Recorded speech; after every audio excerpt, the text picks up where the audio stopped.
సింహరాశి వారికి ఒక మాట చెప్తా తెలుసుకోండి. ప్రస్తుత ఈ సమయకాలం సింహరాశి వారికి నాట్ వెల్. అంత అనుకూలంగా సమయం అయితే కనిపించట్లేదు.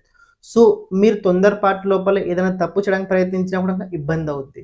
సో, కేర్‌ఫుల్‌గా ఉండాల్సిన అవసరం అయితే ప్రెజెంట్ సింహరాశి వారికి కనపడుతుంది. ఈ బుధుడు ఎప్పుడైతే కర్కాటక రాశిని వదిలేసి మళ్ళీ మీ ఏకాదశ స్థానంలో వస్తాడు వక్రగతి లోపల. అప్పుడు కొద్దిగా మీరు కొన్ని విషయాలు రిలాక్స్ అవుతారు. అంతవరకు మీకు రిలాక్సేషన్ అయితే ఉండదు. అంటే మేబీ సెకండ్ వీక్ లోపల అది ఉంది. ఒక విషయం చెప్తే తెలుసుకోండి. మీ 12థ్ హౌస్ ప్రెజెంట్ పాపకర్తరి యోగంలో ఉండడం వల్ల ఒక పక్కన ఖర్చులు భయంకరంగా పెరిగాయి. రెండోది నిద్ర సరిగ్గా లేదు. మూడోది ఏంటంటే చేస్తున్న ప్రతి ప్రయత్నం లోపల విఫలమే ఎక్కువ కనపడుతుంది తప్ప సఫలీకృతం ఎక్కువైతే కనిపించట్లేదు. ఏదైనా పని మొదలు పెట్టాలనుకున్నట్లయితే ముందుకైతే వెళ్తున్నారు. కానీ అవతల నుంచెల్లి ఎలాంటి రకమైన రెస్పాన్స్ లేకపోవడం వల్ల కాన్ఫిడెన్స్ లెవెల్ తగ్గడం జరిగింది. రాబోయే రోజుల్లో సింహరాశి ఒక మాట చెప్తే తెలుసుకోండి.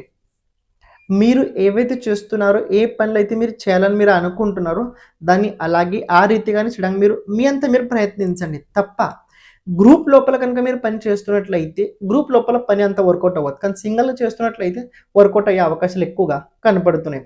అండ్ ఇంకో మాట చాలా జాగ్రత్తగా చెప్తున్నా అర్థం చేసుకోండి. మీకు రాబోయే రోజుల్లో ఏవైతే పనులున్నాయో అవన్నీ ఆకస్మికంగా సడన్‌లీనే అవుతాయి. మీరేవైతే ప్లాన్ చేశారో ఆ ప్లాన్ రీత్యా మీరు అనుకున్న పనులైతే అస్సలు జరగవు.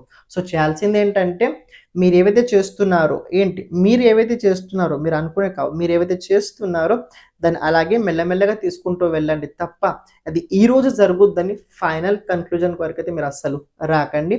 ఎంతవరకు ఎళ్ళుద్దో తెలియదని ఈ మనస్థితితో ఉండండి. తప్పకుండా మీరు అనుకున్న కన్నా తొందరగానే జరిగే అవకాశాలు కూడా ఉంటాయి. బ్రెయిన్ మీద ఇంపాక్ట్ చాలా ఎక్కువగా ఉంటది రాబోయే రోజుల్లో. ఆదిత్య హృదయ స్తోత్రం ప్రతిరోజు 3 సార్లు చదవడానికి ప్రయత్నించండి. అలాగే హనుమాన్ చాలీసా 9 సార్లు ప్రతిరోజు చదవడానికి ప్రయత్నించండి. చాలా ఇంపార్టెంట్, చాలా అవసరం అయితే మీకోసం ఉండబోతుంది. శుక్రుడు మీ రాశి లోపల వచ్చిన తర్వాత 4th జులై తర్వాత కొన్ని బాధ్యతలు మరీ గట్టిగా అయితే మీకోసం పెరగబోతున్నాయి.